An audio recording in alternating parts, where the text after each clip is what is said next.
Big बॉसचे final हे फक्त अगदी एक दिवसा येऊन थांबले आहे। बिग बॉसचे फायनल हे 6 ऑक्टोबर रोजी होणार आहे। यात आता टॉप 6 जण निवडले आहेत। तर बिग बॉसचे फायनलचे सेलिब्रेशन करण्यासाठी आज एक रियुनियन ठेवले आहे। त्यात सर्व जे कंटेस्टंट बाहेर गेले होते अगोदर किंवा जे नॉमिनेट झाले होते सगळे आता एक दिवसासाठी बिग बॉसच्या घरात रिटर्न येणार आहेत आणि एक जंगी सेलिब्रेशन करणार आहेत। बिग बॉस मराठी सीझन 5 ची रियुनियन खूपच खास आणि उत्साहवर्धक ठरली आहे। या शोच्या यंदाच्या आगमनात अनेक भावनिक आणि मनोरंजन क्षण पाहायला मिळाले।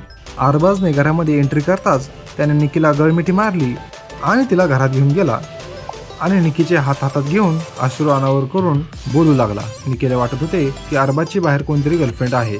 शोच्या अंतिम टप्प्यात निकी तांबोळी, सूरज चव्हाण, अभिजित सावंत, जान्हवी किल्लेरकर आणि अंकिता वळवरकर, धनंजय पवार हे सदस्य राहिले आहेत आणि प्रत्येकजण ट्रॉफीच्या शर्यतीत आहे।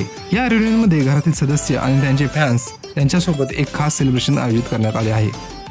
हा शो सामान्यपणे 100 दिवसाचा होणार होता, परंतु यंदाचा शो हा फक्त 70 दिवसात संपवण्यात आला आहे। याचे कारण सांगितले जाते की हिंदी बिग बॉस हे लवकर सुरू होणार असल्यामुळे हा शो आपण लवकर संपवत आहे। यामुळे फिनालेमध्ये आधीच या कार्यक्रमात सर्व सदस्यांनी त्यांच्या प्रवासाबद्दल अनुभव शेअर केले आणि काही अविस्मरणीय क्षणांचाही पुन्हा उजाळा दिला।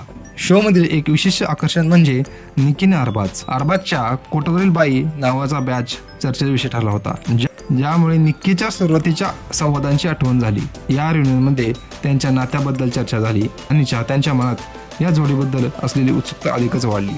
रितेश देशमुख या भाऊच्या धक्क्या या विशेष सत्रानेही प्रेक्षकांची मने जिंकली। त्यांनी सदस्यांना त्यांच्या खेळातील एक चुका आणि योग्य गोष्टीबद्दल स्पष्टीकरण सांगितले, ज्यामुळे त्यांच्या यंदाचा शो अधिकच मनोरंजक झाला।